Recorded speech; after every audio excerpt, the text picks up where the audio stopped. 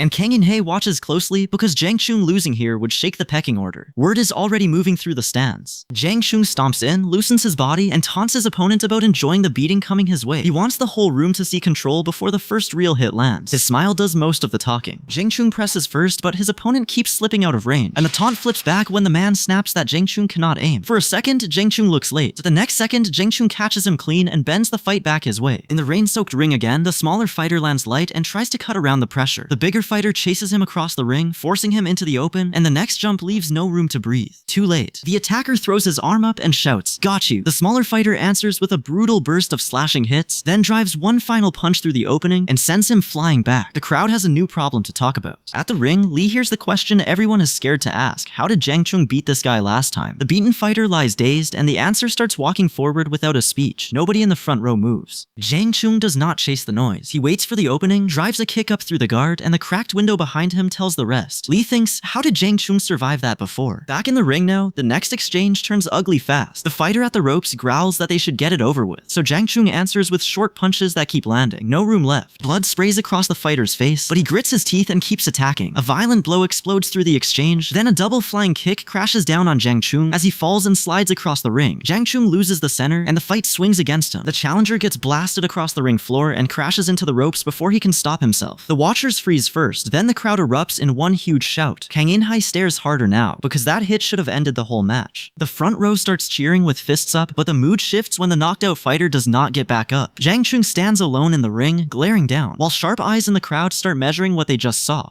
Word starts moving through the room. This fight is not clean anymore. Then the real problem shows up at ringside. The blonde fighter recoils as a hand reaches for him, and the crowd sees the steel rod before he can explain anything. Lee thinks, a steel rod? The injured blonde fighter explodes in anger, furious that someone hit him with a rod in the middle of the match. The other fighter keeps the weapon on his shoulder, so the threat is still hanging over him even after the cheating is exposed. The blonde fighter drops to his knees and begs that he did not mean to cheat on purpose. A woman lowers her head, and the whole crowd goes quiet at once. The injured fighter grimaces in the rain, cut up and cornered, while everyone waits for the punishment to land. This is not arena pride anymore. The next attacker bursts through the wires with his arm raised, aiming to finish what the rod started. A body ends up hanging over the ropes, bleeding into the ring, and one last face peeks up from below to see who is still standing. The next threat is already inside the ropes. By the wall, the cheater is still trying to act human, even stopping to pee near the rusted rail, but the pipe behind him says the arena already chose punishment. The pipe comes down near him and he jerks back with his teeth clenched. Then the scream rips out of him while Lee watches and thinks, wait, they brought weapons in here? Everyone lowers their heads, some even closing their eyes, so the mood shifts into silent acknowledgement. One fighter stays bowed from behind, making it clear the group is treating this moment as serious without needing a speech. A shirtless fighter takes the ring like he has already won, fists tight while the crowd roars him on. Lee hears the chants and thinks, is this still a match or a public beating? Great timing. See, training here is not clean or noble. A chain swings, a heavy bag eats punch after punch, and the watcher at the doorway sees how hard these boys grind before they ever step inside the ropes. That brings us right back to Do-il. The 6th gate student tied to the arena fights looks up bandaged and startled. He tightens his fist because he catches something wrong in the room, and his broken words barely get out before the tension lands on him. An unnamed muscular fighter pats the bald fighter's shoulder from behind, and the bald fighter snaps around too late. One hand on him is enough, and he folds near the doorway while the muscular fighter stands over him. The fallen fighter glares up like he still wants his pride back, but the taller fighter stands over him in silence, and the gap between them makes the outcome clear. One man is down and the other is in control. The ceiling lights drown under the roar. The crowd screams for more. Do-il stares harder at the ring, and the announcer throws the next fighter into motion before anyone can breathe. The next fighter cracks his knuckles and leans in with a smirk. Sure, this round belongs to him. Lee keeps his eyes on the ring and thinks, so this is how they test people here? Both fighters launch in at once, but the smirking one loses the first answer clean. A fist snaps his head back, and the crowd gets the pain it came for. He tries to recover with his body twisted for another strike, but the other fighter floods him with punches and drives him toward the ropes. By the time he hits the edge, the ringside boys are already grabbing shirts and yelling for the beating to keep going. At dusk, the story cuts to Jungneung Juvenile Detention Center, a place with locked doors and no schoolyard excuses. Behind one barred slot, a smiling detainee watches the room like he already knows how fear works. Back at school, Lee still has the arena mess in his head. The crowd had yelled about a steel rod, and our boy can only think, steel rod? Was that supposed to be allowed? Lee corners the orange-haired student at a desk because the fight no longer feels like a normal school brawl. The student laughs too hard and waves his hands, trying to talk his way out while Lee presses for why he helped him. The orange-haired student suddenly raises his arm and shouts, dragging every nearby eye onto him. Whatever excuse he is selling, even the boys beside him look startled. A little later, the mood shifts at the girls' table. The red-haired girl waves Lee over with a bright smile, and he sits quietly while someone moves nearby with a drink, turning the chaos into an awkward invitation. One girl fixes her hair and smiles, keeping the mood light. Lee stays quiet, but his eyes keep moving like he is still checking where the next hit comes from. Then someone takes a drink at the worst possible time and nearly chokes through the straw. Tiny disaster. Perfect timing. Duel coughs into his drink while Lee gives a smug little thumbs up from the side. Duel can only groan, and the table finally feels like normal kids being awkward again. Lee keeps sipping through his straw while Duel blurts that he has no idea what to say. The girls tease him anyway, and for once, nobody is throwing punches. The red-haired girl leans on her hand and asks Lee about his personality type with a smile. Lee freezes for half a beat and thinks, wait, is this a test too? The calm falls apart when the boys start pulling people around the hallway again. One student insists he already went to the bathroom, but that excuse does not save him from getting grabbed by the collar. The dragged student snaps and screams at the guy handling him. The whole hallway hears the question, and nobody gets a clean answer. Nearby, the red-haired girl keeps smiling while Lee watches from the side. He catches a name fragment about a girl with the surname Jang, and thinks, so her name is just me? A smirking boy tries to pull Lee into meeting his friends and having fun with them. Lee gets dragged before he can agree to anything, and he shouts that he has no clue what this is about. As they move, the smirking boy questions the girl like he suspects she is doing this for someone else. Lee sees the mood sharpen and stops treating it like a joke. A long-haired woman grits her teeth and clenches her fist, bracing herself instead of backing down. Then a Red Star Sneakers slams forward, turning the standoff from suspicion into a physical confrontation. And just like that, the fight flips ugly. A girl gets thrown near the doorway, and the brown-haired fighter snarls that he will beat the hell out of the person in front of him. The green-clad student answers first and sends him flying hard enough to draw blood. Everyone watching goes wide-eyed, and Lee now knows the next feud is already moving outside the arena. The bystander screams, and that alone shows the fight has stopped being contained. Even the people watching are close enough to be terrified. The brown-haired attacker's clenched fist and furious face make it clear someone is about to get hurt next. The tattooed fighter grabs her arm mid-fall, expecting her to fold under him, but one heartbeat later, she twists through the hold and answers with everything she has. Lee stares from the sidelines, thinking, wait, she is still fighting? The girl shouts half a question, furious that they tried to swarm her, then plants herself over the fallen tattooed fighter. The watching students freeze, and Lee's eyes stay on her because she is not begging anyone to save her. The other men crowd in to punish her for winning, so the danger shifts fast. One lunges with a grin, but he gets smashed in the face before he can enjoy it. Bad grin, worse timing. In the corridor, the attacker snarls that they tried to gang up on a girl, and his anger does the talking. He stands over the beaten man until the body stops moving, then walks away with his fist still clenched. Because that beating does not end the feud, it spreads into calls, rumors, and people choosing sides. A furious student grits out that they will make someone pay, while Duil walks the hall getting praised for his singing like the night is normal. At night near the pharmacy, a smirking student takes a phone call and calls the whole mess interesting. Another laughs about a brother, and the story floating around is simple. Someone wanted to prove something to someone. The phone gets passed around, and the man looking at it goes stiff before forcing out agreement. Whatever he sees there pulls him into the retaliation web, and Lee thinks, who else got dragged into this? Elsewhere that same night, the blonde fighter corners a bloodied victim with a metal bar and shouts that he already gave the order. The victim stammers that he has no money, so the blonde fighter smiles and asks if he will do anything instead. The blonde fighter crushes the victim's face until blood spills. Then the pressure lands on Lee next. Our boy is on his knees in front of everyone, beaten but still staring forward. Lee forces out the line they want, promising that the girl will be worth their time. Then a hand clamps his jaw shut, and the next threat gets close enough to steer his face. The blonde fighter shuts down the bloodied student's protest before it becomes a sentence. The kid on the ground tries to say that is not what he meant, so the blonde fighter answers with another hit. The victim grabs for anything he can, but the blonde fighter keeps wrestling him back into place. By the time two men shout in the dark construction space, this beating has already turned into a message for everyone tied to Lee. At school, the rumor lands before anyone explains it. 3 students pass through the hallway, and one student mocks a girl that her little fling is over again. The seated blonde student gets cornered before he can explain anything. A smirking student leans in, then the blonde student is struck in the head, turning the pressure on him into open violence. Outside a towering building, the gang name starts circling around Lee's trouble. Lee stands still and thinks, where did they go? This guy came here to survive school, but the violence keeps finding new doors. Inside, one shaken student admits he had no idea what was happening. Then the pressure jumps from phone calls to the street because a girl turns and sees the danger closing in. In the alley now, the attackers carry a girl through the narrow back streets while she cries and fights to stay awake. One of them asks if that is the way, and the others decide the route works for them. The girl snaps back at them, calling them perverts as they drag her along. She still has anger left, so the group crowds in tighter and pins her down before she can turn that anger into an escape. The attackers grin over her as they force her lower and lower. Her face is pressed near the ground while she cries, making it clear she has lost control of the struggle and is trapped under them. One attacker bears a wide grin, and the blonde tattooed fighter backs him up. He tells the girl she messed with the wrong people, so this is no random attack anymore. The girl tries to crawl away, and for one breath, it looks like she might buy enough space. But the next second, the attacker drags a metal pipe across the ground. The sound alone makes her body lock up. He looms over her with the pipe ready, and she trembles on the ground, forcing one hand forward because staying still gets her crushed. She thinks she needs to move. Too late, the attacker grins down at the girl like the pipe already settled it. But Lee plants his feet in the street behind them and tells himself, rise. The girl lies beside her lit phone while a masked attacker bends over her, so Lee snaps his head back toward them. Not her to. One thug checks the girl's phone and smirks, comfortable enough to waste time. Lee's eye tightens as another attacker lifts a stun weapon and says he prefers bullying pretty girls. Lee thinks, did he just say that out loud? The girl backs into the wall shaking and barely gets out a terrified question before Lee's anger finally breaks through the freeze. Surrounded by thugs, the kid lowers his head and clenches both fists. The circle closes. The thugs expect Lee to fold under numbers, so two of them rush him at once. He ducks under the first swing, yanks one attacker off balance, and drives a heavy hit into him before the group can reset. But a breath later, the blonde fighter steps in with the pipe, still grinning. The blonde fighter tries to meet Lee in the air and shut him down fast. Lee braces through the kicks, tracks the pipe, and thinks, can I grab it before he cracks my skull? Then our boy launches straight at him anyway. The blonde fighter swings the pipe down, but Lee catches the attack and turns the brawl into a close-range mess. The thug's face twists as Lee looks up with those wide, furious eyes, and his startled breath comes out as, huh? Then Lee's fist lands clean. The brown-haired woman steps into the attacker's attention with a crackling stun device at her waist, taunting them for looking embarrassed. One sweating man clenches up in fear because he thinks she may have already shocked him. Her arrival gives the attackers a new close-range threat they cannot ignore. The brown-haired woman follows through with a high kick, knocking the man back before he can recover. The stun weapon spins through the air, meaning the weapon is no longer safely in anyone's hand. Even the pink-jacketed woman behind her reacts as the fight slips out of control. The long-haired woman clamps onto someone's wrist, but electricity surges violently around her arm, so the contact costs her even as she holds on. Her face tightens with rage, and a tattooed man lashes out at someone for failing again. The fight turns uglier because the shock does not make her let go. That stun weapon already killed one fighter's arm. Now it swings again. Lee and the brown-haired woman square up together, and the unseen watcher approves with one sharp word. Good. The attackers still have numbers, so Lee and the woman rush them before the circle can tighten. Fists start flying, and our boy finally stops fighting alone. Lee hammers the blonde fighter in the head, and the guy's attack breaks apart on the spot. The brown-haired woman sees the opening, grips her shirt, and throws off the jacket like she is done being polite. She grins through the pain and admits she just cannot stand this anymore. Then she launches herself straight back into the armed attackers, chasing the one who hurt her. The blonde fighter expects her body to fail after the shock, and just like that, she sends him crashing through glass and stands over him, cracking her knuckles. That answer is loud enough. The blonde fighter panics and bites into his own arm, forcing his body awake through pain. Lee thinks, wait, did he just power himself up? With that ugly boost, the blonde fighter throws a heavy punch and closes the distance fast. Lee turns into it too late, and the attacker's rush steals back the momentum before Lee can reset. Lee bares his teeth and keeps coming even with blood in his mouth. The attacker grabs his shirt and drives another punch in, so Lee has no room left to retreat. Outside in the street now, the fight spills into a chase because neither side wants the other escaping. Lee catches the blonde fighter with a clean punch, and the attacker spits out an insult as the street fight turns meaner. In the alley, Lee uses the tight space and whips a spinning strike into the blonde fighter's head. The attacker roars back anyway, fist raised and blood flying, so this guy is still not down. Lee gets grabbed from behind in the blood and has to fight through the hold instead of chasing the finish. He wipes his mouth, steps over the fallen opponent, and the remaining attacker screams like the whole plan just cracked. Lee thinks back to the moment before the charge and wonders, what did he take? The memory hits as a hand yanks at his collar, and the blonde fighter crouches in front of him, grinning again. By the end, Lee and the brown-haired woman stand close together instead of scattered across the fight. The attackers still have teeth, but Lee has backup now, and that changes the next move. The trapped attacker starts babbling about the Baeksan group, desperate to prove he belongs somewhere bigger. Lee catches the name and thinks, wait, Baeksan? Then the smiling man leans in and asks if he really knows. On the rooftop, that answer leads straight to a worse room. An injured man lies at the feet of the leopard coat power broker, and the guy is already begging before the punishment starts. The injured man pleads for his life, but the leopard coat power broker just bares bloody teeth and closes in. No mercy there. The rooftop fight spills across the night, and someone tries to run before the blast catches up. Lee watches the panic and thinks, did that drug come from Baeksan too? The blood-streaked fighter stalks forward, furious that the crew is cracking in public. He expects the others to fold once he raises his fist, but the next second, one of them gets smashed into the brick wall instead. The remaining crew freezes first. Then the rooftop men start muttering that those fools were never enough, and the power broker looks more annoyed than impressed. The leopard coat power broker stays seated and smoking, treating the rooftop fight like it barely deserves his attention. He grumbles that good talent is getting hard to find, and dismisses the approaching man with a raised middle finger without even standing. One fighter finally recognizes him and chokes on the name he is trying to say. The power broker smirks around his cigarette, letting the fear do most of the talking. The rooftop goes quiet as the men wait for his answer. He only smiles wider, and a skeptical voice cuts in from the dark with one sharp challenge. Oh yeah? Elsewhere that night, three men corner Do-Il, the arena student, in an alley and soften the trap with fake concern. They say they can take him back, so the friendly hand on his shoulder becomes pressure instead of help. The red mohawk thug hooks an arm around Do-Il and says things must have been hard for him. Then he offers to take him back, as long as Do-Il introduces them to the old crew he used to know. Do-Il hears the fake kindness and snaps. He storms forward, grabs a pipe from the trash, and swings before the alley crew can finish cornering him. The hit throws one man back, and the others flinch as the alley erupts around them. Do-Il glances over his shoulder, because this fight has already gotten loud enough to bring company. On the sidewalk, Lee steps in front front of the blonde fighter and refuses to shrink. The blonde fighter expects another scared kid, but Lee cuts him off and says he is always ready to fight. No backing out. As that challenge hangs there, a white envelope slips loose near the brick wall. Lee notices it on the ground and thinks, wait, who dropped that? That envelope pulls the knight toward another fight. Near a busted car and a fire barrel, the pipe-wielding student walks straight into a group of young men, and one of them snaps, wondering who he is. The pipe-wielding student plants himself between the barrel and the group, close enough that nobody can pretend this is talk anymore. The group tightens around him, waiting for him to flinch first. The young men laugh and posture, but the blonde fighter watches from cover with a harder face. Elsewhere, one seated student hears the blunt order. A competitor cannot be allowed to keep growing. The standing man clamps onto the seated student's arm, turning the pressure physical instead of just talk. The seated student smirks while the blonde fighter's thought lands hard. He has no choice now. Back by the car, the pipe-wielding student braces himself and lets the group see he came prepared. They expect a messy swing from a desperate guy. Then, in a blink, he grins and asks why they look so surprised. He breaks their circle with the pipe before they can swarm him. Two men hit the ground hard, and the rest finally understand this is not the same easy target they plan to corner. He rushes the armed group head-on with the pipe, turning their numbers advantage into a real fight. Later, the rooftop gossip says the trouble still keeps spreading even after Young-ho quit the after-school double. The blonde man raises his bloodied fist and declares that he has changed. But moments later, the bloodied student in the guest shirt is down on the ground, clutching himself as a foot swings toward him. He launches up before the kick can finish him. One clean hit lands, and Lee thinks, is this what changing looks like here? After the fight, the noise turns ugly and practical. A cart gets shaken apart in the cleanup while Lee looks up in silence, stuck on the question of how many people get dragged behind one person's need to prove himself. Years earlier, in a childhood memory, Haeseon is just a kid hiding by a tree during a game. She grins through the count, calling green light, while the other children rush forward. Still years earlier by the tree, Haeseon peeks out, then turns her face away as the children rush in. An adult steps into their game, so the childhood memory stops being simple play and becomes an interruption. Years earlier by the tree, Lee jerks at the noise and blurts out in confusion. He remembers asking about Haeseon Jung, then scratches his neck like the question still feels strange in his mouth. Still years earlier, Lee looks back over his shoulder and walks away with that name stuck in his head. He thinks the letter must have mattered, so why pack it away instead of saying anything? A scream cuts through the game and Lee turns too late. Haeseon hits the ground hard and skids through the dirt while the whole place freezes around her. Lee rushes to Haeseon and shouts her name, asking if she is okay. She lies there with tears building in her eyes, and the kid can only stare at the damage in front of him. Lee hears movement and grabs the nearest long pole, desperate to stop the person who hurt her. For one breath, he charges like that can fix it, but his attack fails at once, leaving him shocked, hurt, and shoved back into panic. The attacker raises the pipe again, and Lee's body finally understands how small he is. He sees the weapon, the blood, Haeseon on the ground, and thinks, what am I supposed to do against that? The other children stare up, scared and excited at the same time. When Young-ho's name gets shouted from the group, the tattooed attacker lifts a boy by the collar and turns the whole memory into a lesson in who gets to laugh. The tattooed attacker and his friend laugh cheek to cheek while the children watch. Then the shouting starts, fingers point, and Lee leans toward Haeseon because she is the only thing in that chaos he can still reach. Then night falls at a building marked house. The violence has moved to a specific place in the dark, so the danger is no longer just passing by. The attacker swings a bloodied pipe wrench and calls the victim useless. The cornered victim begs and apologizes, but the beating keeps going while the others stand there and let it happen. When the victim drops, the attacker flicks the wrench aside and smokes over the body. On the rooftop, another boy watches the side of the scene, and the cigarette in the attacker's hand becomes the next threat. The attacker smirks and says the betrayal is paid for now. The listener jolts in fear because the knife in his hand says this is not over. Smoke climbs into the night while the attacker asks if the listener meant it when he said he would do anything. A rain-soaked eye tightens, and the struggle breaks loose in fragments before anyone can take the words back. A bloodied hand hangs against dark fabric, confirming the fight has already drawn blood. The attacker narrows his eyes into the night, then lights a flame by his grin, looking pleased instead of shaken. The blonde fighter tenses, but the attacker catches his arm and leans in close. Whatever he says lands ugly, because the blonde fighter stops struggling and just glares. Lee walks away with his hands buried in his pockets, trying to shake off the rooftop threat. Step by step, his head keeps replaying the noise. Why does that flame feel so familiar? He turns back with sweat on his face, caught between leaving and checking behind him. Then he sees Haeseon nearby, fidgeting with her shirt like she wants to speak but can't get the words out. Years earlier, at the playground near the orphanage, the memory softens before it hurts. Lee pushes Haeseon on the swing and jokes that he only remembers working hard to push everyone, then laughs because he got carried away when she looked so happy. But Haeseon notices the tattoo under his collar and grabs the swing chains instead of laughing. She asks why he won't come back to the orphanage, and Lee looks away because he already knows his answer. Lee turns to leave and tells her he may not come back for a while, but she shouldn't worry. Haeseon looks up crying and clutches her shirt, and the promise sits there with nobody strong enough to make it feel safe. Back in the present, the lighter snaps open again, and Lee stares into the flame like it is asking for a decision. He thinks he doesn't even have to think twice. Does he really? The memory keeps moving, and Lee walks under the sun with the old truth pressing in. Without parents, the orphanage was the only place that felt close to home. Then the warmth breaks. Two teens restrain Lee by the arms while others watch, and his hand scratches at his head as he fights the panic rising under his skin. For one small breath, the past gives him food instead of fists. At a restaurant table, a woman feeds the boy with chopsticks, and Lee laughs with his mouth wide open. Back in the present, Lee snaps his gaze to the side, tense and alert. The memory breaks because he has noticed something nearby, and his fear turns into readiness for whatever comes next. The old fear catches up with Lee. Years before the arena, the same kind of students circle him on the ground and beat him while bragging that even the homeroom teacher is backing them. The attackers tell Lee to stay still and take what he deserves, so the kid stops fighting the crowd and starts fighting his own panic. One boy crouches over his bloodied face, grinning close enough to make sure Lee hears every word. Elsewhere that night, an unnamed coat-wearing man holds one bloodied captive by the collar and yanks another by the hair. Around him, suited men stand tight and silent, so nobody mistakes this for a normal school scuffle. The coat-wearing man brings a lighter near his mouth and waits under the night sky. When he steps toward the group, his footsteps pull every eye to him. Then the threat behind him becomes impossible to ignore. A fiery manned dragon-like beast looms over the calm man's shoulder, and the bruised young man beside him screams because the newcomer is not alone. Lee stares at the man and thinks, who the hell is he? Then the jacket slips, a dragon tattoo shows, and Lee's next thought comes colder, what is that thing behind him? Back on the rooftop at night, the lighter comes back out because the 10th student holding it has talked himself into one ugly choice. He tells himself he has no choice, and his thumb sparks the flame beside the fence. He expects the fire to make him look like the man with the dragon. He even steadies himself like this is the step that changes him, but a breath later, liquid smacks him across the face. He chokes out a rough sound while the others close in, and one of them wrings out the soaked strap like the job is already done. Another shouts that he is wet for real, and the lighter plan dies right there. Still, the dragon-tattooed student refuses to let the thought go. Sitting on a motorcycle with the lighter in hand, he tells himself he needs this so he can become like him. A sound behind him snaps his head around, interrupting the lighter ritual before he can go through with it. By the parked car, someone is bending a metal part in their hands, and the student leans forward and shouts. The others press forward with the pan, the dripping mess, and pure nerve. One points him out, another yells with clenched fists, and nobody gives the lighter another clean chance. Back on the brick pavement, Lee adjusts his backpack and walks toward the next lead. Under his breath, the words break apart. He will know him. Back on the rooftop, the dragon-tattooed student folds in on himself and remembers the order like a goodbye. The words hit him hard. Take care of the others, okay? He cries because the person sounded like he would never come back. On the rooftop deck, the smell of grilled meat yanks everyone back to life. One student sees the pile cooking and lights up at the sight. Another sits cross-legged and starts eating before the mood can sink again. He says they should eat while the older ones are away. One student scratches the back of his head and gives a nervous smile. So the break over food is helping only a little. At the abandoned building, Lee reaches the door and hears enough inside to stop guessing. Our boy narrows his eyes and thinks, is this really the place? Then he grips the knob anyway. Lee follows the lead about people staying around the abandoned building, so he steps out where they can hear him. He calls across the rooftop looking for someone. Kang In-hae, the intense arena fighter who treats every room like a ring, glares over the rooftop meal. A bald student chokes on his food as Kang In-hae asks why Lee is here and whether he is that person's friend. Lee flinches at the question because the answer puts him too close to the trouble he came to find. Kang In-ha pushes harder and tells him to scram before his friend's mess gets him beaten too. The rooftop expects Lee to back off after that threat. Kang In-hae still has the table, the numbers, and the nerve. But the next second, the food break turns ugly and a student gets smashed mid-bite. The dragon-tattooed student grits his teeth, still burning from that old promise. He raises his fist and warns the other side not to start something they cannot handle. In the rain, the fight spills into grabbing collars and shouting through clenched teeth. Someone brings up a girl who is scared, and that accusation drags the whole mess past a simple rooftop brawl. The student shouts until he is sweating, then turns his head with his teeth clenched in the rain. He ends up with his back to the chain link fence, pulling away from the accusation instead of answering it. A menacing student moves in with a smirk, so Lee braces for another cheap hit. Wait, why is he closing in like he already won? The strike lands hard enough to break the shouting for 1 second. Then Lee recognizes the person in front of him, Jinsup, the acquaintance who filmed him before. Lee blurts his name in shock, and that old video suddenly walks right into the fight. Do-il, the 6th gate student tied to the arena crowd, storms up and demands to know if Jinso has been watching the whole time. Jinso just smirks and lifts the phone, letting the answer sit there. Lee sees the phone and panics over the recording. Why did Jinsup take a video of him? Before anyone can settle that, Do-il flicks a lighter beside the fuel-soaked motorcycle, and the rooftop problem turns into a spark away from disaster. Do-il's lighter finally crosses the line, and Lee shouts for him to stop. The flame leaves his hand before anyone can grab it. Too late. The explosion rips through the rooftop, knocking Lee back and leaving one guy sprawled on the ground. Do-il answers the wreckage with a smug thumbs up, while his blonde fighter looks at him like even he wants distance from that idea. Lee locks onto Do-il with a glare, because the rooftop has people down and answers missing. Desperate to find the others, the kid bolts down the outdoor stairs and demands where they are being kept. Lee catches one fallen attacker and orders him to get up, pushing for names instead of running blind. He steps past another beaten body, but the shouting around him says the fight has already spread beyond the rooftop. A capped attacker tries to take control first, dropping an orange-haired fighter with one clean hit, while the blonde fighter watches from behind. Lee sees a bruised hand crawl near a spiked weapon and thinks, what is going on here? The capped attacker swings a heavy weapon down on Lee and another person before the kid can sort out friend from enemy. The hit turns the confusion into a medium immediate danger, and the attacker smirks like he expects them to fold right there. Down on the street now, the rooftop mess turns into a running gauntlet. Lee sprints past parked vehicles while a whole pack chases him, and our boy has one ugly question in his head: how many are left? One attacker cuts him off from above, so Lee crosses his arms and takes the hit head on. The force still breaks through and splashes blood across his face, leaving him staring at the gap between blocking and surviving. The attacker throws both arms up and laughs. Sure, Lee has no answer. Lee charges in anyway with his fists raised, turning a hopeless block into a close-range counter before the impact leaves one fighter looming over the other. Another rush starts before Lee can breathe, and the warning comes through in pieces. Their ends are in danger. Lee meets the charge with a kick, takes the counter blow, and the street fight keeps dragging him deeper. Then the tattooed man jerks his head up, startled, as the street breaks into shouts and impact noise around him. Ahead, a bulky fighter plants himself with his fist clenched, turning the chaos into a new close-range threat. The armored fighter grins as his gear locks into place, and the knuckle guards close around both fists. Lee has escaped the fire, the stairs, and the chase, but now the next opponent is built for a straight beating. The armored fighter closes in with gear built to punish every block, and Lee pays for it fast. One hit snaps his head back, another digs into him, and our boy staggers with blood in his mouth before he forces his arms up to guard. No clean opening. Lee knows he cannot keep eating hits from that strange weapon, so he stops trying to tank it and starts reading it. The armored fighter grabs him to break his balance, but Lee grits through the pull and hammers back before the blue cap man gets folded into the same mess. Lee catches the trick at last and thinks, how big is his real reach? If he treats the fists like they are larger than they look, he can dodge before the hit arrives. So he steps in and cracks the brown-haired fighter hard enough to send blood flying. Lee rushes down the night street, bruised, bloodied, and still trying to read the next angle. He glances aside just as another blow closes in on his neck and shoulder, and if he reads it late, he takes the hit before he can defend. The baton fighter presses Lee after the crash, swinging wide because Lee's body is already slow. He expects the next combo to keep the kid pinned, but one heartbeat later, Lee launches himself past the motorcycle and refuses to stay in range. Lee roars himself back up, but the street does not give him time to reset. A black-haired fighter crouches with bloodied hands raised as harsh beams bear down, and the impact explodes in white and red before he can plant himself. Lee lands facing the next threat, and his undone laces give him one ugly idea. He grips the shoes, snatches up a bloodied wooden pole, and thinks, what is he hiding now? Then he swings with everything left, and his glare stays locked on the target. On the street, the blonde fighter catches Lee's pole with a shoe pressed hard against it. Lee thinks, wait, he blocked that with his shoe? And drives forward anyway. Teeth clenched, blood hitting the pavement, drop by drop. Lee lowers his glare, hunting for another opening, but the other fighters are already reading his borrowed weapon. The vest-clad fighter grabs the blonde fighter by the collar and snaps that he gave him leg guards too, so Lee now knows the armor was planned. A little earlier near the brick building, the street already feels wrong. Students gather in tense little groups, and Lee walks through them with his backpack on, sweating as every sideways glance turns into a warning. Under the streetlight, Lee steps toward the group, and the waiting kids recoil before anyone even throws a punch. One smirking face stays calm though, and that calm makes Lee stall. The blonde fighter expects Lee to freeze after that hesitation. He even lets the crowd watch him take the first hits, like the whole thing is already handled. Then, in a blink, Lee's combo snaps through, and the blonde fighter eats the kick clean across the face. The crowd gasps first. The blonde fighter turns back, grinning anyway, reaches out like he is inviting Lee deeper, and Lee's face says the only thing he has time to think. What is this guy smiling about? That same night, someone holds out a dark box, and Lee freezes because he cannot tell what he is being handed. As he sweats over it, a shiny curved metal object glints from a shallow hole, making the offer feel like a new problem instead of a simple gift. Then the hint stops feeling like a puzzle and becomes a warning. Lightning cracks over the street as a sword-wielding figure stands in the rain near the J9 sign. Lee has no room to solve it yet, because a new armed threat has just appeared. The tattooed fighter looms over the blonde fighter with a spiked knuckle raised, taunting him for coming back after so long. He swings down to crush him, but the blonde fighter catches the wrist before it lands. The tattooed fighter spits that a nobody who has been gone this long does not belong anywhere. Then he snarls into the close fight, weapon against weapon, and the hit finally detonates between them. Lee gets dragged back into the mess when the tattooed fighter pins metal pipes against him. The man blurts in disbelief, but Lee grips the cross pipes barehanded and grins through bleeding knuckles. Terrible hand care routine. The watching fighter glances back, sweating, and jokes that he would probably win too if he wore gear like that. The rumor starts right there. Lee is not just surviving the gauntlet, he is forcing armed fighters to explain why they need the equipment. The armed fighter keeps pressing because Lee cannot keep eating hits from that strange weapon, so Lee starts reading the reach instead of the swing. Near the car, Lee drops low and shouts while the armed fighter smirks, cracks his neck, and hides the pipe behind his back. The hidden weapon matters because Lee has to react without seeing where the next swing starts. The fighter expects the weapon to keep Lee guessing. He even hides the pipe behind his back, ready to punish one wrong step. But the next second, Lee catches the rhythm and forces him to defend instead. The watching students choke on their own noise when Lee holds the crossed pipes in place. The armed fighter sweats and mutters that he would win too if he wore gear like Lee. Word starts moving through the lot. Lee is still standing. That ugly little rumor pulls the night away from the fight and into the back rooms behind it. A black-coated figure turns his back while the tattooed fighter panics and offers a cleaner deal. They do not have to fight, they can supply the target instead. The young man's wide eyes flick sideways, and the bespectacled man above him him answers with a sly smirk. The glance matters because he is not acting in private. Someone is watching closely and enjoying his fear. See, the money trail is rotten before anyone even swings. Someone says the orphanage director squandered the funds, and the black-coated figure reads the next part cold. The director wants children. That brings us right back to the hallway where the blade is already wet. Inside the orphanage building, the black-coated enforcer drags a long blade past height marker stickers on the wall. The gambling table explains the rest. Cash, cards, and children, treated like another debt to settle. A poker hand flips over, and the card game turns into an armed confrontation. Someone grips a bat with both hands, ready to answer the reveal with force. The bat tears through the entrance, and everyone inside scatters before the dust even clears. The first impact hits, then the second one sends bodies and furniture flying. One man gets dragged by the collar through the curtains, begging Young-ho, the former member, to wait because he can explain. Young-ho does not slow down. Too late. Nearby, Haeson, the girl caught in the fallout, lies unresponsive while someone shakes her and begs her to wake up. The flash hits, and the fear on that face says the damage has already reached the wrong person. Inside the rain-soaked orphanage, someone walks the hallway with a bat dragging behind them, turning the building from shelter into a threat. Outside, lightning cracks over the sign as the storm pins the place in danger. A lighter snaps open in the dark, and the story tightens around one missing name. The speaker says the director of the orphanage disappeared, and that disappearance leaves the next fight already waiting. Back at the rain-soaked orphanage, Lee has gained one ugly answer. The violence chasing him is tied to money, kids, and the Thunderstorm gang. The smoker grins through the rain and admits he saw the missing director as an opening, so he grabbed the whole mess for himself. No shame in sight. In the night street outside, Lee grips a metal pipe and faces the gang's enforcer head-on. The enforcer smirks at Young-ho's choice and throws it in his face, saying he only took him back because Young-ho picked the orphans over the Thunderstorm gang. That taunt hits hard, so the battered side tightens up instead of backing down. Lee watches the others step forward with him and thinks, wait, is this really 4 against 1? The gang expected fear, but now they have a problem with legs, because the orphanage fight is no longer hidden. Both sides move toward the final street clash with sticks and pipes in hand. The gang closes in first and mocks a fallen fighter for biting off too much, while the others stare at the damage and no talking is over. The attacker turns with that wide, furious grin, ready to enjoy the pylon. And just like that, more armed men flood the schoolyard and parking lot, and Lee shouts up in shock because he never saw them coming. How many are there? Lee is bruised and breathing hard, but he forces himself to gather the scattered fighters before the gang breaks them apart. Kang In-hae, the intense arena fighter who measures people by strength, ends up steadying another battered ally instead of standing alone. Out on the road by a wrecked white sports car, the fight spills wider and the students stare down another armed group. One student grabs for his pipe, another holds him back, and the shouting turns into fists before anyone can calm it down. The street fight turns brutal fast, with punches and kicks dropping bodies across the road. When one fighter stands over a fallen opponent near a bloody knife, the whole clash gets colder, and even the loud ones stop treating this like schoolyard pride. Lee charges in to end it, and the final rush pulls everyone with him. Duil, the 6th-gate student caught in the arena's fighting world, strains under the attack and admits he cannot hold much longer as another strike comes down on him and his ally. Then Lee moves first. He cuts through the opening before Duil breaks, and the gang's front line finally has to react to him instead of hunting the weak. The street fight swallows Lee again as the Thunderstorm gang rushes him from every side. Lee thinks, when did they all get here? Then a kick folds into his ribs before he can reset. Lee refuses to back away, so he drives straight into the next attacker. The gang expects him to crumble like before. He doesn't. The kid hurls himself down with a punch, screaming as he commits to the attack. But the fight breaks into feet, hands, and hard ground beneath him. And Lee thinks, did I never have a chance? For one breath, that doubt stops him colder than the hit. The gang smells blood and piles in harder, shouting over each other to finish him. But one heartbeat later, Lee's steps turn lighter, and he slips through the crush before they can pin him. A tattooed Thunderstorm fighter braces for a clean answer, but Lee's speed keeps stealing the angle. The fighter swings big, misses worse, and gets sent off balance in front of everyone. The watching gang members go quiet first. Duil, the 6th-gate student barely holding on beside him, sees Lee moving faster than before. Somewhere in the crowd, the word spreads that Lee is not fighting like prey anymore. See, the Thunderstorm gang teaches its fighters one simple rule: win, and people call you strong. One fighter remembers wearing metal leg guards since joining them, trusting weight and pain to make him untouchable, which brings us right back to Lee standing in front of him. The fighter lunges to crush Lee with that gang pride still roaring in his head. Lee answers with one hard counter and plants him into the ground. Down he goes. Bloodied and shaking, the fighter still tells himself he cannot lose to someone weak like Lee. His eye stays open, angry and scared, even as his body gives out first. Inside Lee's memory, Jinsup, the acquaintance who filmed him, leans over a helpless body and acts untouchable. Jinsup brags that no one will know, then calls himself the king of the Thunderstorm gang, while his fists keep falling. Back in the street, Lee drags that memory into his fist and hurls the vested enemy away. The gang sees one of their own fly, and the shouting drops into stunned noise. The vested enemy grins anyway, clutching a small device like he still has one last trick. Lee thinks, where did it go? A car tears in, and the fight suddenly has a new danger on the road. After the crash, Lee stands in the wreckage while another figure crouches low nearby. Our boy grips his own hair, gasping at the mess around him, because the clash is finally over, but the damage is right there. In the street, the last Thunderstorm fighter gets dragged up by his bruised face, and the boys around Lee finally stop waiting for rescue. 3 battered youths raise their fists and roar for everyone to stay with with it. They are wrecked but still standing. Lee grips the torn shirt in his hands and pulls himself back from the edge. When the rescued blonde youth tries to thank him, Lee smirks and points the credit away from himself. Lee says, "Thank her instead." Haseon rushes in crying, and the whole fight bends around Youngho on the ground. She grabs Youngho close and demands to know if he is okay, while he freezes against her chest and can barely manage a flustered answer. His face does the talking first. The fight pauses around the damage. One boy sits beaten on the ground. Youngho lies in Haseon's arms, and 3 others can only stand there watching. For the moment, the clash has stalled with Youngho hurt, but Lee's mind jumps to the missing piece, so he tears through the yellow backpack in a panic. Where did it go? The backpack gets hugged tight like it might cough up an answer. Earlier at school, the clue starts with one nervous question. A student hears Thunderstorm Gang and immediately links it to Youngho, because Youngho went there after leaving his old circle. That name drags the hallway straight toward the street fight. Back in the rush around school, the story spreads ugly and fast. Students argue that the gang chewed through people, others scream over each other, and the blonde student gets shouted down before he can cleanly explain anything. The rumor is already moving. One bowl-cut student grips his strap and threatens to beat the blonde student himself. But the next second, the blonde student glances back with a smirk, and the threat lands softer than he wants. Lee just rubs his head and lets out a tired "cheese." After the war, school does not turn peaceful for Lee. A new group flexes knuckles, waits by desks, and lines up in front of him like the hallway has become another ring. Our boy came here to escape this exact look. Lee stands with his head slightly bowed, then cuts his eyes back at them. When one angry student storms off claiming he will figure things out himself, Lee follows, because walking away now only leaves another fight loose. The school keeps producing problems with legs. Outside again, the next hint comes small and nasty. A dragon mark flashes through torn clothing, and a hand closes around a wooden plank. Lee thinks, wait, is this connected to the motorcycle mess? The answer steps closer with more glaring faces. Someone reaches for another board, so the threat stops being just talk. The group arms up in plain sight, and Lee's next fight starts building before anyone throws the first hit. Nearby, kids play tag around a barbecue table while a woman scolds someone for not listening. The noise is normal, warm, almost stupidly normal, until the trio stops at once. Someone has stepped into view. Back at the barbecue, the girl points upward and the kids freeze, so the gathering's attention snaps away from play. A man whips around at the sound, and everyone is forced to focus on whatever has appeared above the fence. Haseon keeps the meal moving like a commander with tongs, pushing plates out and scolding anyone who lets the meat burn. Lee thinks, wait, everyone is really just eating? The whole group lines up by the fence and looks out into the night, but the calm does not last. Outside, the rusted motorcycle from the earlier mess sits there like unfinished business. The motorcycle-linked fighter sees the bike and snaps at one word, a ride. He clenches down, crushes what is in his hand, and his anger rolls straight back toward Lee's circle. He bares his fangs like he is about to attack, but then his attention shifts away from the group. He stares up at Thunderstorm House, naming the Thunderstorm Gang, and turning the danger toward their base. That name hits the street hard. Someone blurts that Youngho went to the Thunderstorm Gang, and the crowd jolts from gossip into alarm. Later on the weekend street, Haseon spots Lee and calls him over before he can pretend he did not hear. Men nearby stare as she walks past, and Lee's phone beeps at the worst possible time. Lee stares at the screen and thinks, we're out on a weekend together, is this a date? The kid is trying to survive romance with the same face he uses for street fights. At the outdoor cafe, Lee tries to act smooth while pouring water, but Haseon starts eating and catches him watching. She pauses with her fork up, and now both of them know he has no plan. At the cake shop, Haseon slows down at the display and admits the cakes look nice. Lee pays before she can dodge it, and she thanks him with a small smile that actually lands. Back at the table, Lee sits with an iced drink and watches Haseon for a clue. Haseon freezes mid-bite, caught off guard hard enough that the whole date stalls for a beat. Haseon tells him she does not really eat Italian food or hang out at cafes much, so Lee finally gets why she felt off earlier. Then she leans in and steers the whole day somewhere much louder. At the amusement park, Haseon's answer is an extreme spinning ride. Lee screams that this is the complete opposite of the cafe, and the ride throws them sideways while he clings on for his life. So Haseon hating the cafe, that little debt pays off here. Haseon thumps Lee on the back with a grin, and our boy finally reads it right. She was bored, not angry. Haseon drags the day straight into the amusement park and raises both hands on the pirate ship, yelling that pirate ships rock. Lee hangs on beside her and thinks, wait, this is fun for her? After the ride, Lee folds over and admits he cannot do this anymore. Haseon helps him through the crowd while he wobbles along, and yes, the ride wins this round. But the breather cracks when Lee notices eyes on them. Nearby, a student recognizes him as Lee from YMG High, while a frightened boy begs for only one more round. Haseon stretches and tries to steer the mood back to normal, saying this beats studying in the library. Lee follows her onto the night street, but the air has already turned tense. A smirking rider rolls up with friends, revving his motorcycle right in their path. Lee snaps alert as the engine jumps, and Haseon freezes beside him. Lee flips open a dropped brown wallet and finds a student ID with his own name on it. The kid stares at it and thinks, why is my ID here? The rider bares his teeth in a grin, then shouts as rain starts coming down. His outburst turns the moment from awkward into openly hostile. From the dark, a fighter crawls forward with a hungry grin and a dragon-like shadow rising over him. He wants Lee scared before the first hit, so he stalks closer and cracks his hands. The monster-like fighter lunges, and Lee recoils with his guard half raised. Hae-sun watches from close by, so running cleanly is already off the table. The kick should crush Lee before he can set his feet, but a breath later, Lee leans back, slips past it, and drops low under the follow-up. The attacker grins wider and admits Lee dodged his strike. A panicked student sprints toward the two men, and the night outing turns into another arena problem, chasing Lee outside the ring. Hae-sun throws herself between Lee and the attacker, insisting the whole thing is a misunderstanding. The attacker hears that and turns on her instead, demanding who gave her permission to interrupt his fight. He laughs in Hae-sun's face and rushes her, ready to punish the one person trying to stop this. And just like that, the hit doesn't land clean, and Lee's eyes lock onto the shoe in the attacker's hand. Wait, did he just go after Hae-sun? The attacker waves the shoe and sneers that a girl this strong should not complain about getting hit. Lee reads the threat fast, and our boy steps back into the fight before Hae-sun becomes the next target. No more talking. That night, a son stands stiffly before his father, hands clasped and head bowed. His father looks openly disappointed, and the son can only stammer, showing the fight's fallout has reached his family. The father snaps that his son cannot even conquer his own school. Kang In-hae, the intense arena fighter, swallows the insult and promises his father not to worry. His fist closes before his face changes. Back on the rooftop, the school fight has already spread, and the unnamed green-haired fighter gets dragged into a rough brawl. Lee looks down at the scramble and wonders, is this still about me, or did the whole school just light up? The green-haired fighter tries to claim he has fought before, but the pressure smothers him mid-sentence. A taunting voice cuts him off with one ugly word, and the fighters close in before he can reset. Busy, sure. He reaches for control, but his opponent catches the wrist first and yanks him off balance. The two grind into a grapple, and the green-haired fighter loses his footing hard enough that his shoe flies loose. The exchange turns violent fast, and the green-haired fighter gets driven back through the spray and debris. He braces, but the next strike drops from above and breaks his defense apart. Down he goes. Later, Lee reaches the Jungneung Wrestling Center with his backpack still on his shoulders. Inside, pairs are already grappling on the mats, so this guy walks into training that looks a lot less friendly than the sign outside. At the Jungneung Wrestling Center, Lee learns fast that wrestling is not gentle just because nobody throws punches. The coach-like grip twists an ear, crushes a head down, and leaves the trainee bawling into his own hands. Pain first. The next hold is even nastier, because a squeeze from behind locks the body before the victim can run. Lee watches the guy scream and thinks, is this still training? The answer is sitting right there on the mat. That night, outside the gym, the lesson spills into chase training. A girl bolts with her bag swinging, while a fighter held close in white turns his head like he already feels the trap closing. At the pool next, the fight changes again. The fleeing student drops through the water, hands scrambling for grip, and the one chasing her shouts that she is not getting away. Lee looks down from above, trying to read how water changes the timing. Then the pool erupts beside the edge, and the woman by the rail throws up a bright thumbs up while the guy beside her sweats through the whole demonstration. One very cheerful disaster. Back outside near the pool steps, one fighter sits cross-legged with his arm hurt, while another screams on the pavement. The students walking by whisper that the attackers looked like they came from Ginseng Technical High School, so this is not just training anymore. Lee touches his neck and smiles like he is checking whether fear still owns his body. Then he gets dumped straight into the water anyway, and our boy comes up staring at the ceiling with one question in his head. Did that really do nothing? The answer climbs out of the pool wearing Lee's grin. He stretches his shoulders, dripping wet, and tells them he hardly felt a thing. Nothing. He swipes at a fleeing woman's leg to stop her from getting away, but the attempt backfires immediately. A hit catches him clean and sends him flying, so his toughness still does not mean he controls the fight. A brown-haired fighter expects the wet floor to slow the counter, but the next second, Lee turns the slip into a throw and smashes him down before the green-haired fighter can keep control. The green-haired fighter grits his teeth, stuck on the same thought. He really believed he had gotten stronger. That loss sits heavy, because Lee did not just survive the new style, he adapted. So the next fighter grabs his victim upside down and tries to end the round by force. Lee lowers his head, clenches his fist, and waits for the opening instead of rushing in scared. The attacker lunges and grinning. Sure, the body slam is already his. Lee reverses the momentum and throws him upside down over his own body, turning the rush into a hard crash that ends the exchange. Back on the road, Lee has stopped fighting like prey and starts treating every hit as practice. The green-haired fighter expects the same scared kid, so he launches in hard. Then, in a blink, Lee reads the balance shift and sends him flying. A watching student warns that the green-haired fighter picked the wrong guy, and Lee's mind snaps to the moving bike. Lee thinks, wait, he can fight off the motorcycle too? So our boy chases the timing instead of the body, and the road scrap turns into moving training. Elsewhere that night, Do-il, the 6th gate student tied to the arena, sits at his computer and digs through the mess. The street talk says the attackers look like Ginseng Technical High School students, and Do-il clenches up when he realizes Lee barely felt their hits. That name is spreading now. Back on the street, the blonde fighter snaps after getting brushed off and chokes out a threat before rushing Lee. He yells, "I'm gonna kill you." Lee jerks back as the swing tears past him, and the fight pulls more people into the road. The blonde fighter tries to punish the guy holding the phone, so the black-shirted student catches his wrist and refuses to back away. Another student grabs in to stop the filming from turning into evidence. seconds. Too late. At the counter, the black-shirted student glares back and tells everyone to stay out of it. The blonde fighter hits the floor under his hand, and the room goes quiet enough for the next insult to land. Hyukshin, the witness, gets dragged into the mess when the black-shirted student smirks and complains about people tapping his shoulder. The student with the swollen bump apologizes to Hyukshin, and the apology sounds more scared than polite. His courage left with the first hit. The phone footage reaches the wrong hands, and one guy grins like the clip just handed him a weapon. Another student blurts in shock because the video points straight back to the fight Lee just survived. Lee thinks, is this still about me, or did Jinsang just get dragged in? Do-il gets yanked backward by the collar before he can settle the question himself. The unseen attacker drags him into a rough struggle, and Do-il's search for answers turns into his own beating. Later that night, beside the fenced path, the fight leaves people scattered and sore. One student slumps on the steps while another insists he did nothing, even as his neck still hurts. Nobody sounds convincing. His rage carries into another night confrontation. He bares his teeth, clenches his fists, and moves through tense fragments of a fight. The feud is not over, it is escalating from an argument into continued street violence. Meanwhile, inside the adult nightlife crowd, the student scraps reach people with money, drinks, and muscle around them. The room laughs and drinks, but the talk has moved from kids fighting to who controls which school. At a round table, Sanmun's head, the fourth dragon of the Baeksan group, lounges while others wait on him. Baeksan has already tried to force Jinsang Technical High School under its control, and the fourth dragon treats the next order like an annoying errand. He complains that even a simple task is a hassle, so the next thread is already moving toward Lee's world. At the Baeksan table, Choi the competitor keeps sucking on his lollipop while the room waits for his answer. When the woman snaps at him for what he just said, he only grins over his drink, already bored by the pushback. Then the double doors swing open, and everyone at the table turns tense. A cocky newcomer steps into the light, smiling like he came to start trouble, not report for it. The newcomer clenches both fists, openly ready to fight. The long-haired man only grins wider with sharp, sinister eyes, making it clear the threat does not scare him and the confrontation is about to escalate. The table reacts as a huge Baeksan fighter crowds in behind the newcomer with a smile. The kid in front of him barely turns, but his grin says he still wants the fight. A red capsule drops, and the mood snaps from talk to violence. The fighter grips the wrapped object in his hand, but when someone yanks near his shoulder, he snarls like he got cheated out of the first hit. Away from the table, Lee lowers his head and thinks, is Jang Shung that strong? He has already heard Do-il sound shaken, so our boy stops treating Baeksan like school gossip. The green-haired fighter reaches first and snatches at the opening. He expects Lee to fold under the pressure, but a breath later, Lee drives forward and makes the whole table flinch. Choi cuts across the room and reminds them this meeting was not arranged for a fight. Even the men at the table quiet down, because Baksan did not gather them to watch a snack break with fists. See, Choi is the head of Sanmun High School, and Baksan's fourth dragon. That title pulls the room back into line, which brings us right back to Lee, sitting at the edge of a table that starts to crack under his fists. Later, in the training room, Lee counts reps on the bars until sweat runs off him. The kid is not training for a school scuffle anymore. Lee pushes until he finally drops back, breathing hard and clutching his head. He thinks that fighter was formidable, but even he sounded intimidated, so the question hits harder. If Do-il cannot fight them, what can Lee do? The answer comes fast. The green-haired fighter sends Lee backward, then pins him by the head and collar before he can reset. Lee ends up on the ground, panting through the loss. Baeksan is still coming, and his body is telling him he is not ready yet. The green-haired fighter does not give Lee time to breathe, and another beaten student drags himself across the ground as footsteps close in. Nearby, the others eat like this violence is background noise. Lee looks at the mess and thinks, if Do-il cannot fight them, what can Lee do? Then the answer hits him cold, maybe nothing yet. Not enough. Lee forces himself into a fighting stance, fists clenched, but the clash turns chaotic before he can take control. Someone is already shouting and grabbing at the larger fighter's arm, so Lee's attempt to stand his ground has collapsed into another scramble. Lee forces himself back up through the smoke and footwork, asking himself, wait, is this still only training? One student asks how far they have gone, and the answer draws a stunned pause. Even the watchers can tell this stopped being casual. The green-haired fighter catches Lee in close, and his grip clamps down hard enough to make Lee's face twist. Lee tries to reach for space, but the fighter shuts it down and hammers him backwards. Down he goes. See, that beating raises the next question Lee cannot dodge. What kind of school breeds fighters this rough? Behind closed doors, students whisper about YMG High, and the name travels with fear instead of pride. One listener hears enough to know the warning is about people, not rumors. Which brings us right back to how violence reaches the weak first. A boy gets dragged up by the hair, then left tense on a bench while scissors wait near him. The kid has no room to fight, so all he can do is endure. The bully yanks the boy across the grass, and the boy glares through his teeth instead of begging. Two others bow hard in apology, but the damage is already on the kid's face. His tears fall, and he still tries to look brave. Later, inside a cramped room, Kang In-hae, the arena fighter who lives by strength, walks in carrying food and finds a frightened child hiding near the bed. Kang In-hae thinks no one should be bold enough to come here, so he softens his voice and tells the child everything is okay now. The child comes out because Kang In-hae is the only adult in the room not grabbing him. Juan, the hungry boy, lights up over fried food and says he wants this for his birthday too. Kang In-hae smiles and tells Juan he is all he needs, promising to pick him up right after. That promise matters because Juan is being fed, watched over, and told someone will come back for him. Years before all this, Kang In-hae carries that promise to Juan with a fist already shaking at his side. The soft voice is gone, and the students around him remember the other Kang, the one who hits first. Back in his first year, Kang wins so hard that classmates cheer while the beaten student can barely stay upright. When the opponent reaches for him, Kang grabs his collar and pins the fight shut. After that, a taller student tries to pull Kang toward a gym, talking like his violence can be turned into something useful. Kang walks with him for a second, but one wrong sound behind them makes him snap his head back. Later, outside the school gate at sunset, Lee moves alone with his hands in his pockets. A hooded watcher raises a phone from across the street, and Lee thinks, "Who's filming me now?" Lee steps toward two students and holds out his hand, trying to stop this quietly. They turn back with their hands up, but the older man behind them is already angry enough to swing. The older man shouts that Lee did not even greet him, and Lee stands there instead of shrinking. Then the yelling breaks, and the trail leads straight into a meat shop, where everyone pretends this is normal life. Inside the BBQ place, customers chew through grilled meat and praise how good it tastes. Lee watches the workers smile at tables and thinks, is this really the same guy? Then the calm table cracks. A fist slams down, a suited customer grins from his seat, and Kang stares at him from behind the counter like he recognizes trouble on sight. Kang demands to know why the suited men are here. The seated man stays relaxed, sips his drink, and tells him he is not here to take money. Kang swings first, desperate to end the visit before it touches the shop, but the next second, the man catches the punch and pours soju out with a grin, completely unbothered. The fight spills wide when Kang kicks one man down and another rushes him from the side. A third reaches in, but Kang turns with cloth in hand, already checking the next body coming at him. A dark-haired man watches Kang from behind, his red eye glowing. Kang is not only dealing with the attackers in front of him, someone else is observing the fight from close range. The stairwell erupts above the shop, and Lee snaps his eyes up through clenched teeth. The hooded watcher peeks out, startled, then yanks himself back before our boy can get a clean read. Lee thinks, wait, who is following this fight? The hooded watcher bolts with his fist clenched, panicking over one thing. No one is supposed to know about that place. He cuts the thought off mid-run, but Lee has already heard enough to chase the question. That place? What place? See, the name of that hidden place drags the story backward, away from the shop and into an old memory. Years earlier, among scattered toys, a small child sees something that should not be there and freezes, thinking it cannot be real. In that same memory, the child folds a little paper rooster and runs through the street with it pressed to his chest. He keeps looking back, still hoping Juan is nearby, still holding the toy like it can bring him back. He stops with his hand at his head, and then someone yanks him by the collar and pulls him through the crowd. Now he is not choosing the path anymore. He is being hauled along, only able to look up through a narrow opening. Back in the night street, the child turns with a paper toy in his hand and screams for Juan. His voice breaks into the empty road, then climbs into a full panic as he shouts Juan's name again and again. No answer. He sprints until his chest burns, still gripping the origami toy, while fear turns into a wild, helpless laugh. He stumbles, turns back, and blurts that he only wanted to throw Juan a surprise party. The memory jumps to the farm shed, where the boy looks up and finds a hand already reaching in. The bully snatches the paper crane and taunts him with one ugly word, predator. The bully expects the boy to fold first, so he holds the crane out of reach and waits for begging. But one heartbeat later, the boy lunges for it, and a fist comes up before the bully can laugh. The bully yelps and recoils, suddenly not so entertained. The boy drops low and grabs at the bully's leg, screaming through the rain. He spits out one word at him, bastard, and drives forward with everything he has left. The answer comes back brutal. The bully smashes him in the face, blood hits the rain, and the fight collapses from rescue into survival. Back on the street, the violence catches up to a man in a gray hoodie as he gets seized by the collar. He braces with a clenched fist and glances aside, already hunting for the next way out. Years before all this, Lee remembers opening a farm shed and finding toys inside. For one tiny second, the kid smiles at them. Then someone looms in the doorway behind him, and the memory turns from discovery into danger. The memory turns ugly fast. Lee hits the ground under a kick, arm up over his face, and the three men around him press in while one flashes a chain. Not toys anymore. Later in that same past, Lee reaches Jungneung rooms for rent with his backpack on. He walks the narrow hallway step by step, leaving the street fight behind as the memory moves into this rooming house. Lee creeps closer and finds a child crouched beside a backpack with a dinosaur plush hanging from it. Soku stands nearby, and the note left with the child asks him to take care of the boy, or send him to an orphanage if he cannot. Lee reaches down toward the child, but the words on that note stick to him. What was Soku supposed to do with a kid abandoned at his door? The yellow envelope stays crushed against Lee's chest while an off-panel voice digs at him about caring for someone else's boy. Rain follows the memory too. Lee stands under a cracked umbrella. Then the adults laugh together while someone falls in the street behind them, and the whole thing feels rotten before anyone says another word. Sioku works himself raw after that, sweating at a counter and hauling cement and crates just to keep moving. When the thought of sending the boy to an orphanage finally hits him, he freezes with his mouth open. He knows he almost chose it. Lee looks down, sweating, as the memory keeps pulling him back. Near a fence, the boy crouches startled by a chicken while older boys loom over him, and a man bends close to speak to him. The boy is surrounded, so the supposed comfort comes with pressure instead of safety. The broken voice in the memory asks for one thing, a sense of purpose. Seiko later tucks the sleeping boy in with a hand on his head, and children's books lie scattered nearby, one with a bear on it. For a moment, the room is quiet. Back in the present, the rain-soaked fight snaps back into place because the attackers are still on Lee. One man slashes at him with a blade, expecting panic. Then, in a blink, Lee catches the wrist. The chain tightens around Lee's neck, and his head jerks back as his breath gets cut off. He still plants his feet, grabs the opening, and hurls the bearded attacker onto the pavement. Lee does not give them time to reset. The kid launches forward, drops into the fallen man, and unloads kicks so fast the men around him start losing their nerve. One attacker blurts that Lee's kicks are super fast, and the warning spreads across the group before anyone moves again. Another man clenches up in alarm. Then one of them smirks and cracks his knuckles, ready to test him anyway. One attacker falls back, already saying Lee is too strong for them, when another hand snatches Lee by the leg and flips him upside down. Lee thinks, wait, he caught my leg? But the next second, this guy plants his free foot, rips the hold apart, and twists the attacker's wrist until the scream comes out first. The gang still wants answers about Sioku, so one of them grabs Lee by the face and hair. Lee answers with one clean punch, lifts him off his feet, and drops him hard enough that the others stop rushing in. A heavier fighter watches the gap in size and decides Lee needs help before the weight crushes him. Too late. Lee moves first, and the would-be rescue turns into another body hitting the ground. The streak goes ugly after that, because a restrained man is already blindfolded, gagged, and shoved down until he can barely breathe. He chokes out that he cannot breathe, turning the fight into a suffocation threat instead of just another beating. The weapon cuts into the mess, water splashes, and the huge body finally gives way. The monster drops near Lee with a dead thud, while Lee stays on the ground and reaches out for air. The men left standing, replayed in broken pieces, and one admits he had no idea Lee was that strong. First the crowd gasps, then the fighters go quiet, and the rumor starts leaving the street before Lee does. After the street fight, the news climbs the Baeksan group chain fast. An injured man reports the outcome over the phone, and the reclining boss only asks how it went before his face tightens at Lee's name.